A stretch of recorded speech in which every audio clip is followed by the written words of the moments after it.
आइए आज हम लोग स्टडी करेंगे।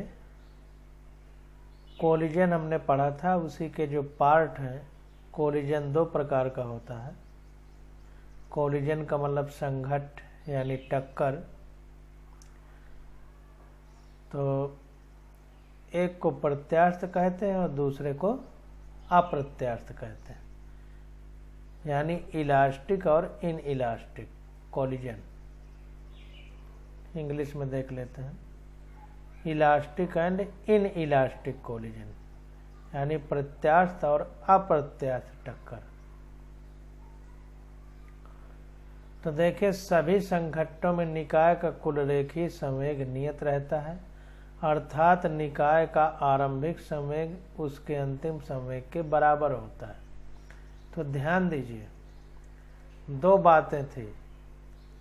जब टक्कर होती थी तो दो बातें थी, यहाँ पर हमने पढ़ा था। एक तो ऊर्जा संरक्षण और दूसरा संवेग संरक्षण।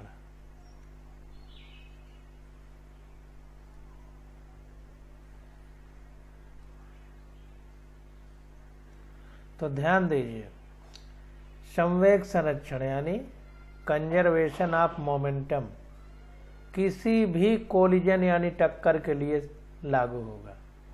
मतलब संवेग संरक्षित रहता है, कोलिजन किसी भी प्रकार का हो, चाहे वो प्रत्यास्थ हो चाहे अप्रत्यास्थ हो, यानी इलास्टिक हो चाहे इन इलास्टिक हो, मोमेंटम हमेशा कंजर्व रहेगा। लेकिन जो ऊर्जा संरक्षण है, एनर्जी कंजर्वेशन, वो इलास्टिक यानी प्रत्यास्थ टक्कर में तो कंजर्व रहेगा, अप्रत्यास्थ में नहीं रहेगा।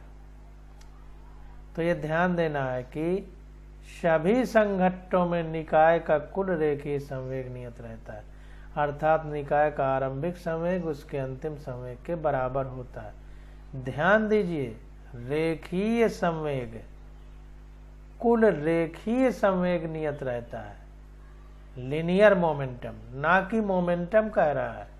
ध्यान दीजिए, संवेग नहीं, रेखीय संवेग। तो इस बात को ध्यान देना है। इसे निम्न प्रकार से सिद्ध किया जा सकता है कि जब दो पिंड संघट्ट यानी टक्कर करते हैं तो संघट्ट समय यानी टक्कर का समय डेल्टा टी में कार्यरत परस्पर आवेगी बल यानी इम्पल्स फोर्स उनके परस्पर संवेगों में परिवर्तन लाने का कारण होते हैं। तो ये इस प्रकार से लिखा जा सकता है कि जब टक्कर होता है दो पार्टिकल में, तो टक्कर का जो समय होता है, तो डेल्टा टी में कार्यरत जो आवेगी बल होते हैं, इम्पल्स फोर्स जो होता है, इम्पल्स फोर्स का मतलब फोर्स इम्पल्स का फार्मूला पीछे हमने पढ़ा था कि समय गुणे बल गुणे समय।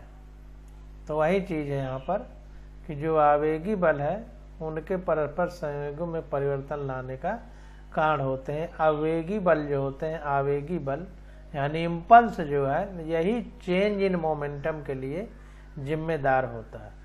पीछे हम लोगों ने चैप्टर में पढ़ा है इसी किताब में, यानी डेल्टा P1 बराबर F12 डेल्टा टी या डेल्टा P2 बराबर F21 डेल्टा टी।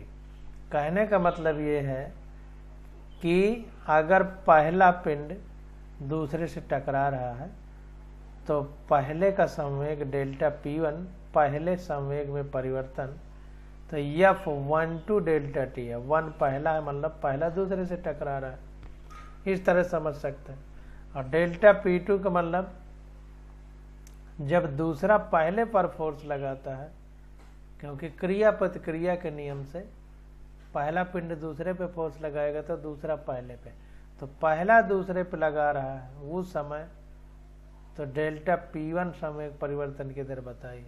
जब दूसरा पहले पर फोर्स लगा रहा है F21 दूसरा पहले पे, तो जो समय अंतराल है उसमें जो संवेग में परिवर्तन है वो डेल्टा P2 कहा जा रहा है। तो यहाँ पर देखिए लिखा भी है कि जहाँ F12 दूसरे पिंड द्वारा पहले पिंड पर आरोपित बल है, F12 यहाँ पर देखिए उल्टा है, इसको F12 का है, मतलब दूसरे पर पहला लगा रहा है। यहाँ दूसरी तरह कहा है कि दूसरे पिंड द्वारा पहले पिंड पर आरोपित बल है। तो इसको ऐसे समझ लीजिए, क्योंकि सापेक्ष व रिलेटिव वेलोसिटी और ये सब जब हम पढ़ते थे तो F12 लिखा रहता था, तो दूसरा पहले पर बोला जाता था। तो उसी तरह यहाँ भी कह दिया है, ये आपको समझना है, आप जैसे भी समझें। तो F12 का मतलब दूसरा पहले पर कितना बल लगा रहा है। इसी तरह F21 पहले पिंड द्वारा दूसरे पिंड पर आरोपित बल है। F21 मतलब ये पहला दूसरे पर कितना बल लगा रहा है।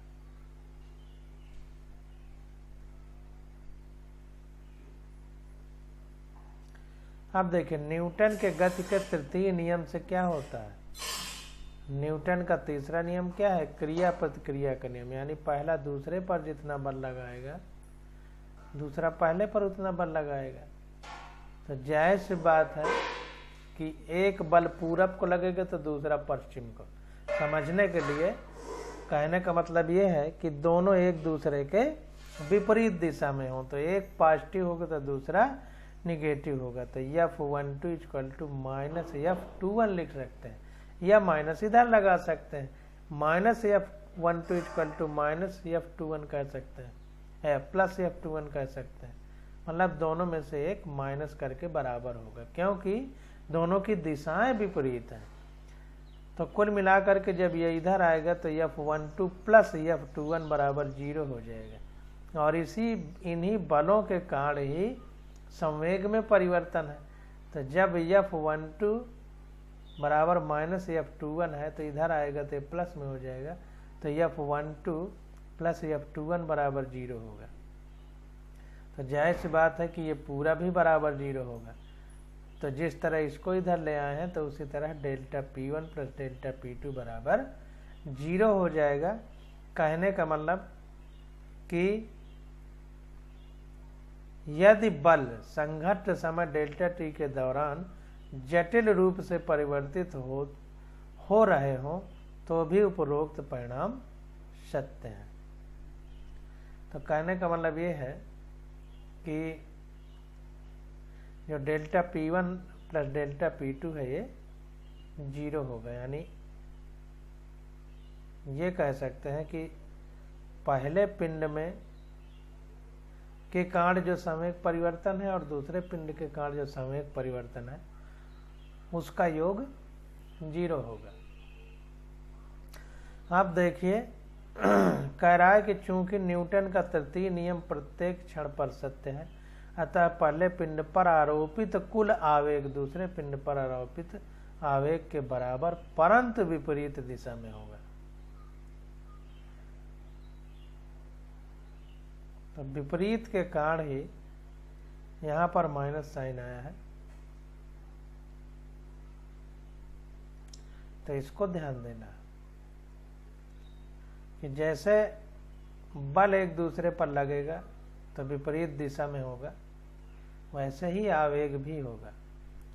अब आगे देखिए कह रहा है कि दूसरी ओर निकाय की कुल गतिज ऊर्जा आवश्यक रूप से संरक्षित नहीं रहती है। ध्यान दीजिए,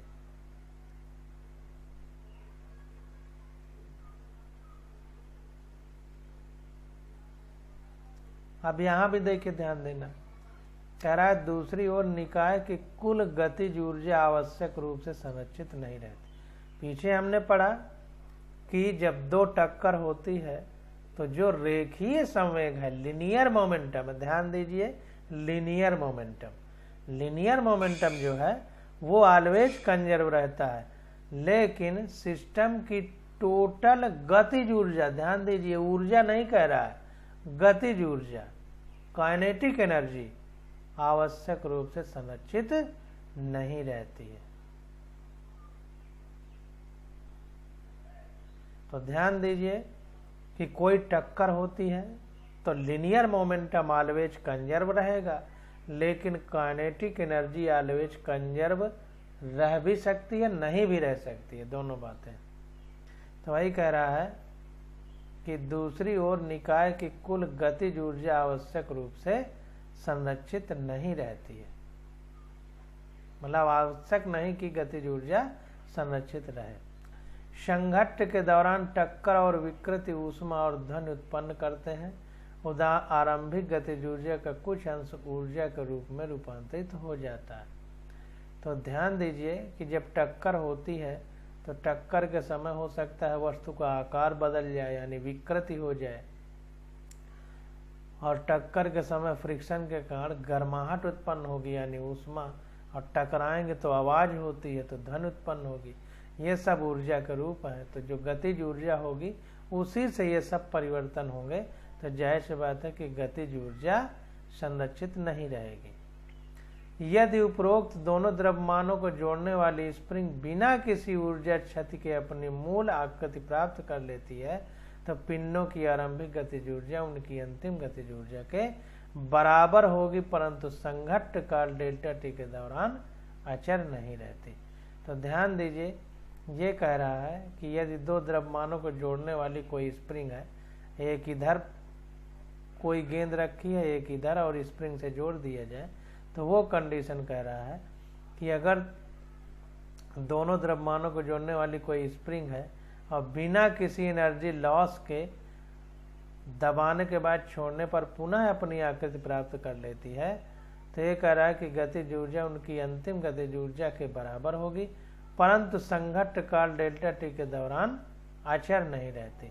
तो जब वो टक्कर के बाद स्प्रिंग अपनी प्रारंभिक स्थिति में आ जाएगी तो जाहिर सी बात है कि उस समय गतिज ऊर्जा प्रारंभिक गतिज ऊर्जा के बराबर होगी, अंतिम गतिज ऊर्जा प्रारंभिक गतिज ऊर्जा के बराबर होगी, परंतु संघट्ट काल यानी टकराने के समय जो डेल्टा टी का समय है, उस टकराने के समय यह कांस्टेंट नहीं रहती। ध्यान देना है कि जब टक्कर होगा तब नहीं गतिज ऊर्जा अचर रहती, यानी अचर नहीं रहती यानी कांस्टेंट नहीं रहती, लेकिन जब स्प्रिंग अपनी पुनः प्रारंभिक स्थिति में आ जाएगी तो प्रारंभिक गतिज ऊर्जा जो है वो अंतिम गतिज ऊर्जा के बराबर होती है। ध्यान दीजिए, गतिज ऊर्जा की बात हो रही है, टोटल ऊर्जा की बात नहीं हो रही। इसी प्रकार रेखीय संवेग की बात हो रही है, संवेग की बात नहीं हो रही है, इसको ध्यान देना है।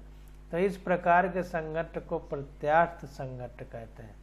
तो ध्यान दीजिए, अगर प्रारंभिक गतिज ऊर्जा अंतिम गतिज ऊर्जा के बराबर हो तो ऐसे टक्कर को हम इलास्टिक कोलिजन कहते हैं, यानी प्रत्यास्थ टक्कर कहते हैं। दूसरी ओर यदि विकृति दूर नहीं होती है, यानी जैसे मिट्टी गीली है और किसी पत्थर से टकरा जाए तो अपना पहली बात तो आकार खो देगी, दूसरी बात उससे चिपक जाएगी, दूर भागेगी नहीं। तो वही कह रहा है कि यदि दूसरी ओर यदि विकृति दूर नहीं होती और दोनों पिंड संघट्ट के पश्चात आपस में सटे रहकर गति करते हैं तो इस प्रकार के संघट्ट को पूर्णतः अप्रत्यास्थ संघट्ट कहते हैं। तो अगर विकृति दूर ना हो, मतलब गेंद जैसे रबर की है उसको पिचकाएंगे तो फिर से वो फूल जाएगी, लेकिन गीली मिट्टी को पिचकाएंगे तो फिर से वो फूलेगी नहीं। तो गीली मिट्टी का जो टक्कर है वो अप्रत्यास्थ होगा। तो वही कह रहा है कि दूसरी ओर यदि विकृति दूर नहीं होती है और दोनों पिंड संघट्ट के पश्चात यानी टक्कर के पश्चात आरंभ में सटे रहकर गति करने लगते हैं तो टक्कर को क्या बोलते हैं? अप्रत्यास्थ संघट्ट या इनइलास्टिक कोलिजन। इसके अतिरिक्त मध्यवर्ती स्थिति आमतौर पर देखने को मिलती है।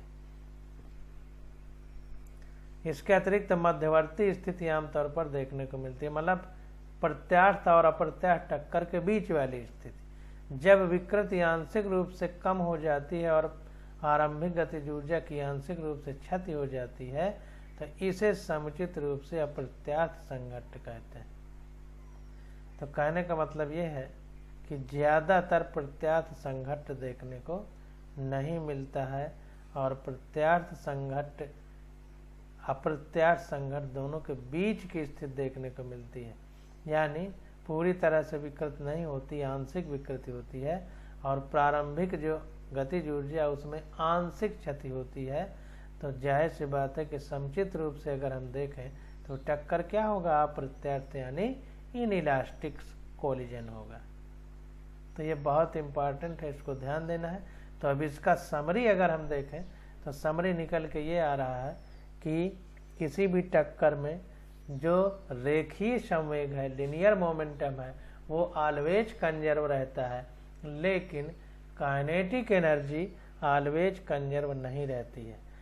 तो जो इन इलास्टिक कोलिजन है उसमें काइनेटिक एनर्जी ऑलवेज कंजर्व नहीं रहती, जो इलास्टिक कोलिजन है उनमें कंजर्व रहती है, लेकिन प्रारंभिक और अंतिम स्थितियों में जब टक्कर होता है तो उस समय डेल्टा टी जब समय होता है टक्कर के समय, उस समय गतिज ऊर्जा कंजर्व नहीं रहती है, यानी कांस्टेंट नहीं रहती है। तो इसको ध्यान देना। अब देखिए आगे आ जाता है एक विमीय संघट्ट, यानी one dimensional collision, collision in one dimension. तो इसको देखते हैं कि एक ही रेखीय कोलिजन भी कह सकते हैं इसको, एक विमीय संघट्ट या एक रेखीय संघट्ट कह सकते हैं। तो सर्वप्रथम हम किसी पूर्णतः अप्रत्यास्थ संघट्ट की स्थिति का अध्ययन करते हैं चित्र 6.10 में। तो अप्रत्यास्थ मतलब इन इलास्टिक कोलिजन, मतलब पूर्णतः देखिए कह रहा, पूर्णतः टोटल इन इलास्टिक, यानी कहने का मतलब ये है कि जो पिंड है हमारा वो क्या है, जैसे गीली मिट्टी है इस तरह। तो चित्र 6.10 देखते हैं।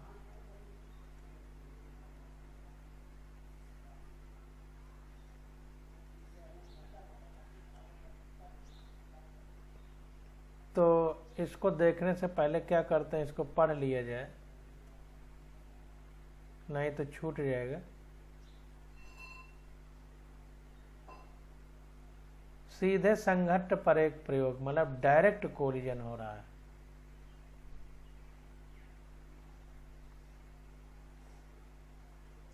An experiment on head on collision, तो डायरेक्ट टकरा रहा है, सीधे संघट्ट, हेड ऑन कोलिजन।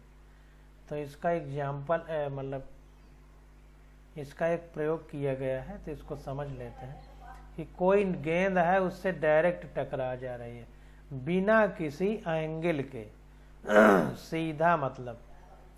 तो क्षैतिज पृष्ठ पर संघट्ट का प्रयोग करते समय हमें 3 कठिनाइयों का सामना करना पड़ता है।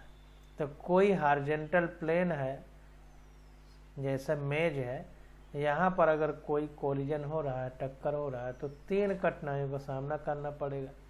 पहला क्या है, घर्षण के कारण वस्तुएं एक समान वेग से नहीं चलेंगी। फ्रिक्शन है, फ्रिक्शन क्या करेगा, वेग में कमी करेगा। तो जाहिर सी बात है कि एक समान वेग से वस्तु नहीं चलेगी।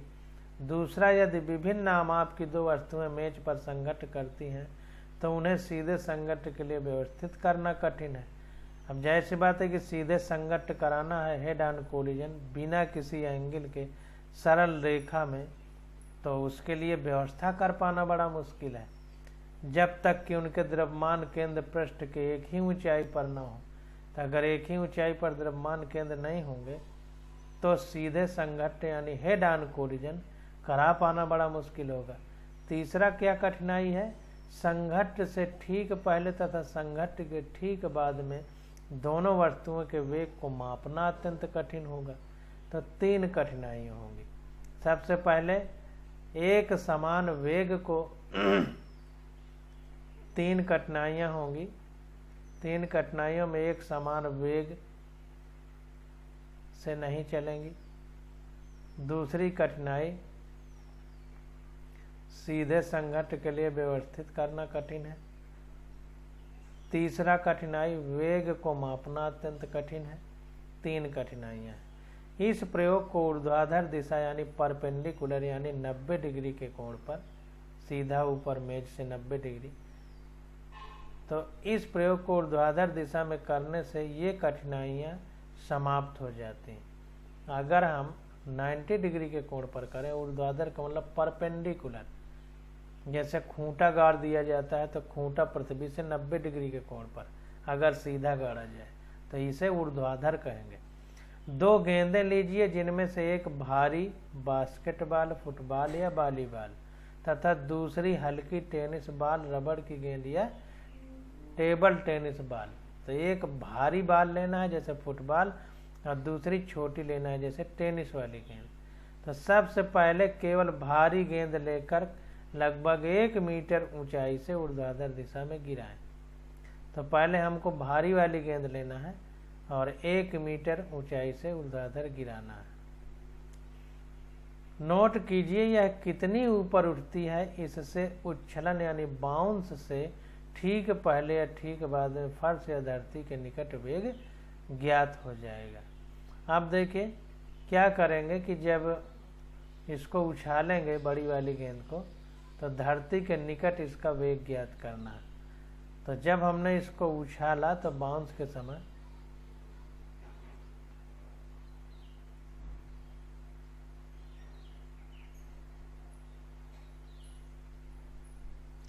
ये फार्मूला होता है। तो जब हमने उछाला तो प्रारंभिक वेग 0 था, इसलिए v² बराबर 2gh हो जाएगा। ये गति का तीसरा नियम है। तो वही चीज़ यहाँ पर लिख दिया है कि धरती के निकट वेग ज्ञात हो जाएगा इस फार्मूले से। इस प्रकार आप प्रत्यानयन गुणांक ज्ञात कर सकते हैं। तो इस तरह से प्रत्यानयन गुणांक हम लोग ज्ञात कर सकते हैं, जिसको ई से लिखा जाता है कोफिशिएंट ऑफ रेस्टिट्यूशन।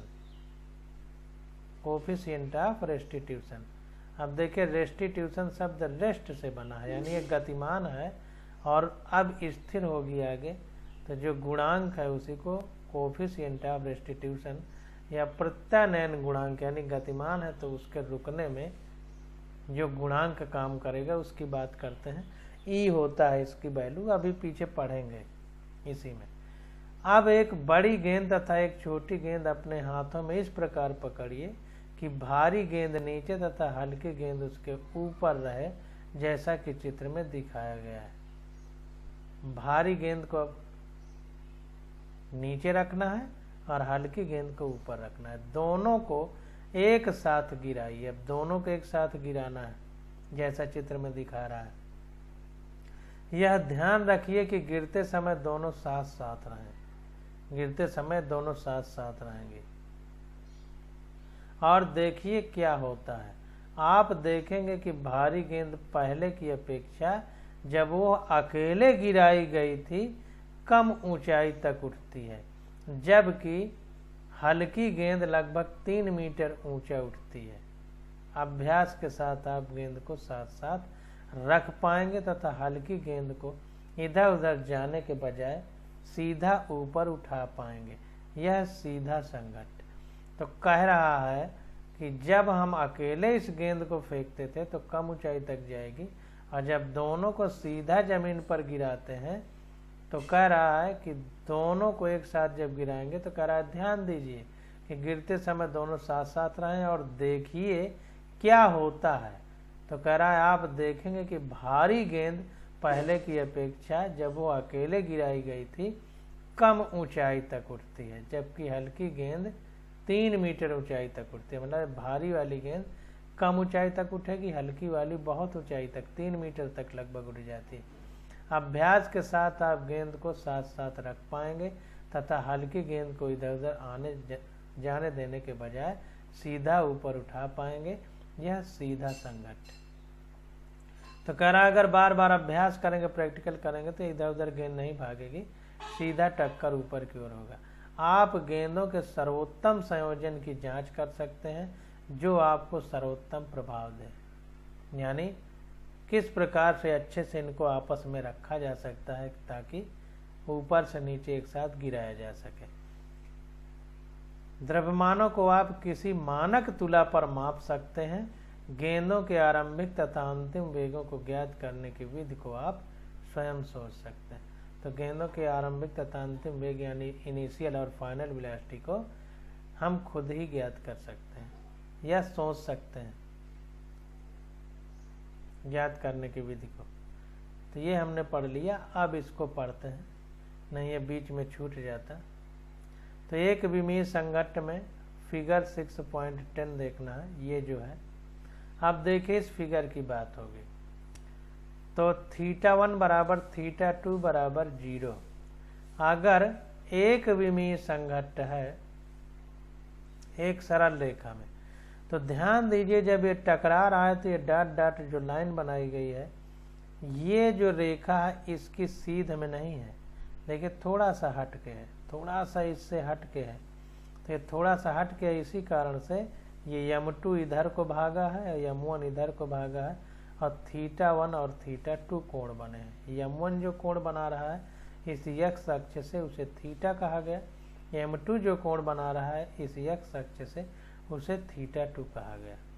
परंतु अब एक विमीय संघट्ट है, यानी लिनियर कोलिजन है, एक तरह से वन डायमेंशनल कोलिजन है। तो जाहिर बात है सीधी रेखा में ही दोनों m1 और m2 हैं। तो जब सीधी रेखा में टकराएंगे तो जाहिर सी बात है कि इधर उधर भागेंगे नहीं, सीधी रेखा में ही चलेंगे। तो इसलिए θ1 और θ2 0 हो जाएगा, क्योंकि दोनों सीधी रेखा में चलेंगे। एक विमीय संघट्ट है, मतलब सीधा टकरा रहा है, तो इसको ध्यान देना।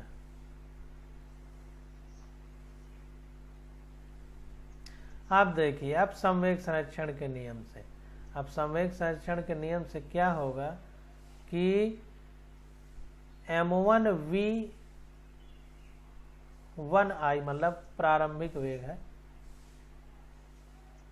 m1 v1 एक तरह से कह सकते हैं, या m1 vi कह सकते हैं, प्रारंभिक बराबर m1 प्लस m2 vf, संवेग संरक्षण के नियम से। तो इसको इस तरह लिखेंगे, देखिए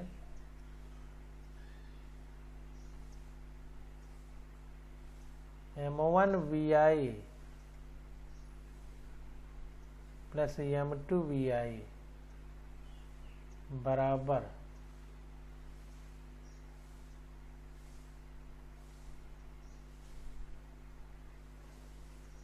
अब देखिए यहाँ पे जिस तरह लिखा है, तो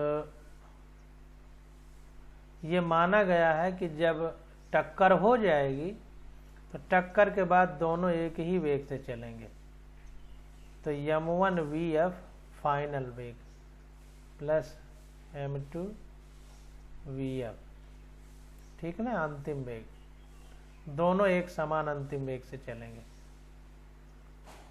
तो अब इसमें m1 vi मतलब m1 और गुणे प्रारंभिक वेग, क्योंकि रेखीय संवेग होता है द्रव्यमान गुणे रेखीय वेग, और m2 तो स्थिर था, तो इसके लिए ये वेग 0 हो जाएगा।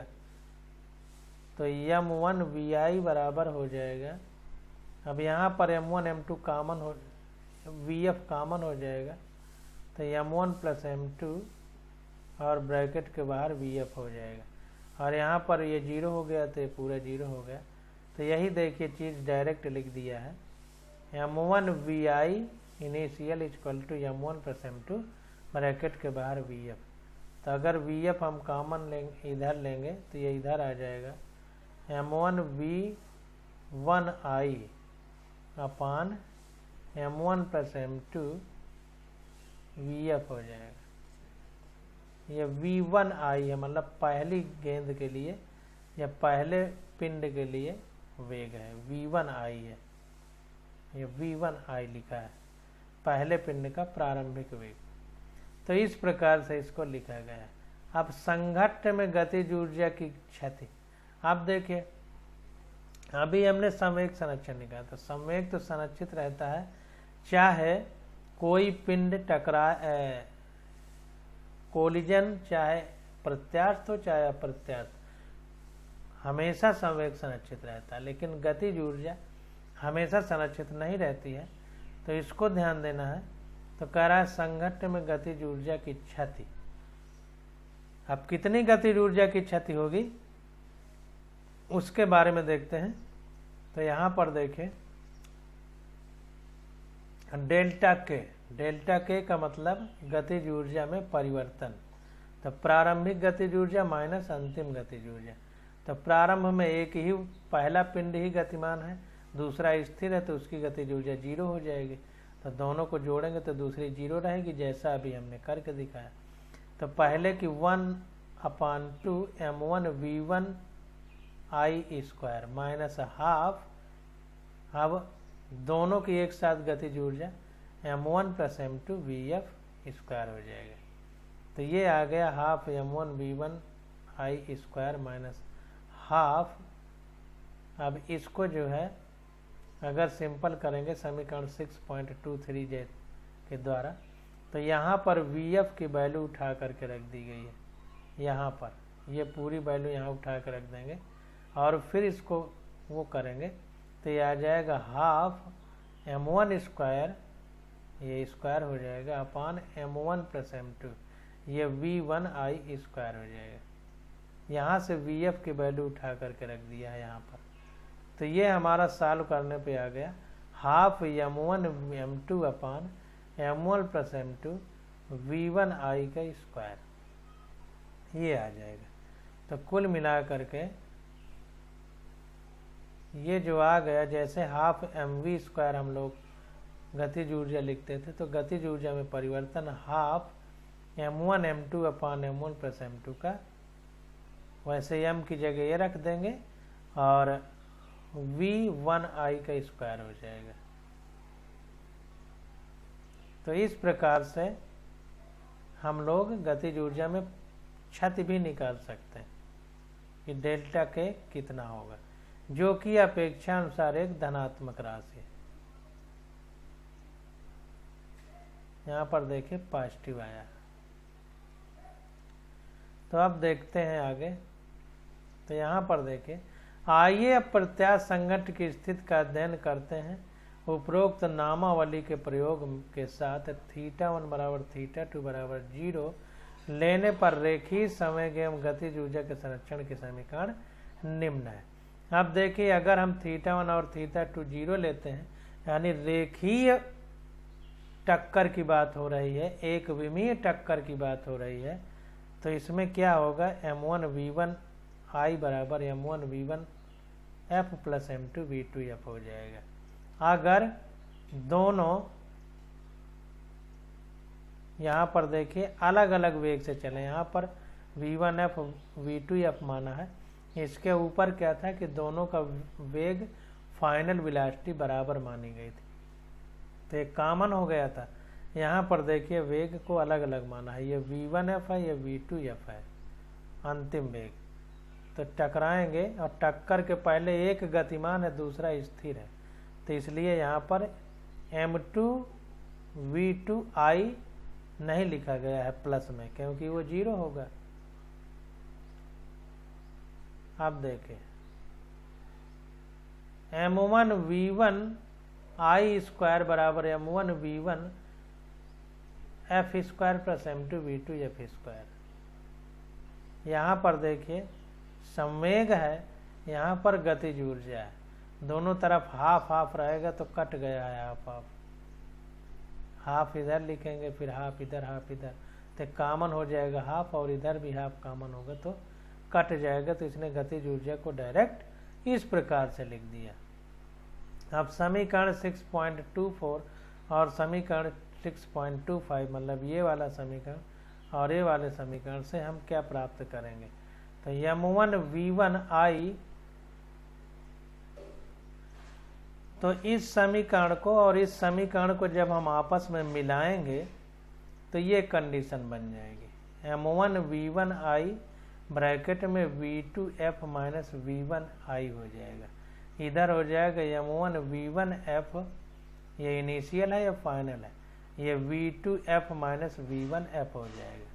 जब इनको आपस में मिलाएंगे, जोड़ेंगे आपस में, तो ये कंडीशन बन जाएगी। ये इधर उधर जाएंगे तो ये माइनस में आ जाएगा। अब देखें यहाँ पर v2f equal to v2f bracket में v1 i minus v1 f हो जाएगा। ये हो जाएगा v1 i square minus v2 v1 f square. तो ये इसको दो तरह से लिख सकते हैं, प्लस माइनस में, जैसे a square plus minus b square का फार्मूला होता था। तो ये हो जाएगा v1 i minus v1 f, इधर v1 i plus v1 f हो जाएगा। तो ये सॉल्व करने पे आ जाएगा v2f equal to v1 i plus v1 f, ये आ जाएगा। अब ये इस तरह हो जाएगा। अब इसे समीकरण 6.24 में प्रतिस्थापित करने पर हम प्राप्त करते हैं, इसको उठा के पूरा इसमें रख देंगे, ये V2F की जगह। तो जब ये V2F की जगह पूरा ये उठा के रख देंगे तो ये आ जाएगा सॉल्व करने पर, मतलब और सिंपल करेंगे तो ये इधर उधर ले जाएंगे M1 M2 को, तो ये आ जाएगा V1F = M1 - M2 / M1 + M2 V1I। इसी प्रकार V2F आ जाएगा 2M1 V1I / M1 + M2।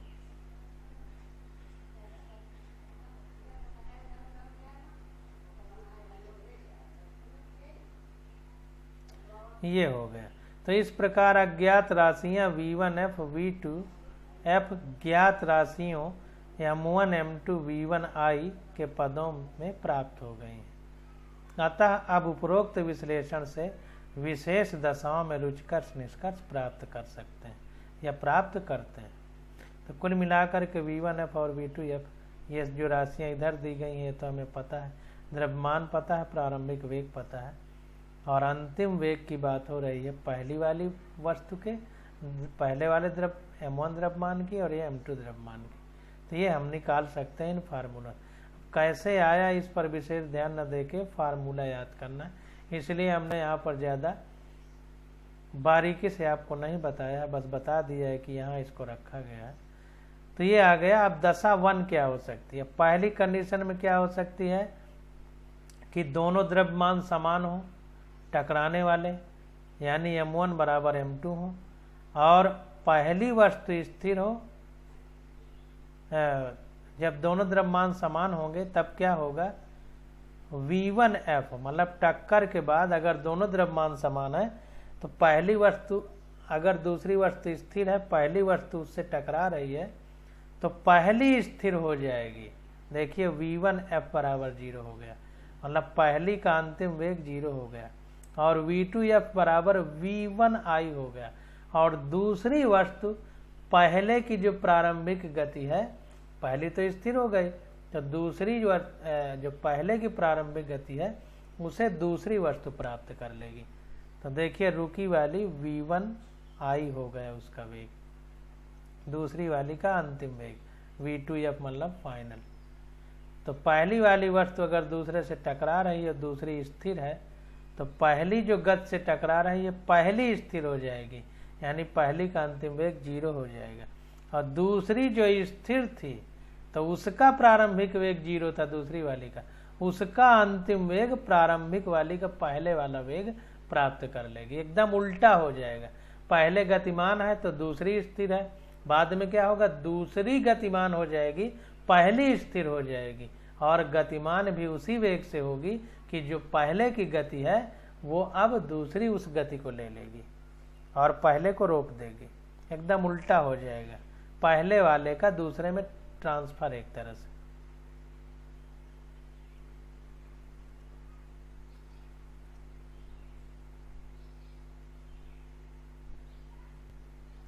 अर्थात प्रथम द्रव्यमान विरावस्था में आ जाता है और संघट्ट के पश्चात दूसरा द्रव्यमान प्रथम द्रव्यमान का आरंभिक वेग प्राप्त कर लेता है। सीधी बात कहने की ये है।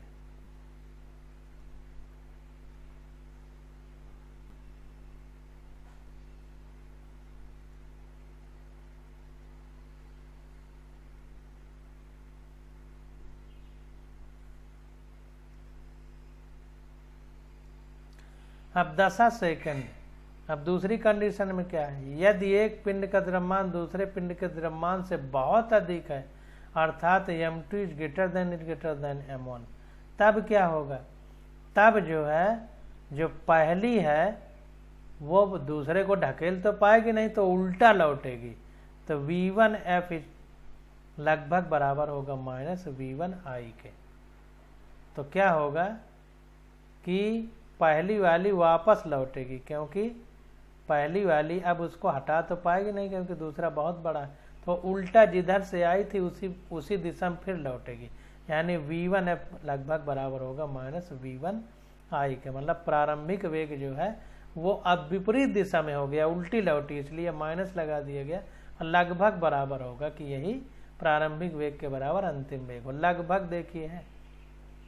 और v2f लगभग 0 होगा, यानी दूसरी वस्तु जो है उसको हल्का फुल्का टक्कर से हिला दे तो अलग बात है, मतलब लगभग 0 के बराबर उसका वेग होगा।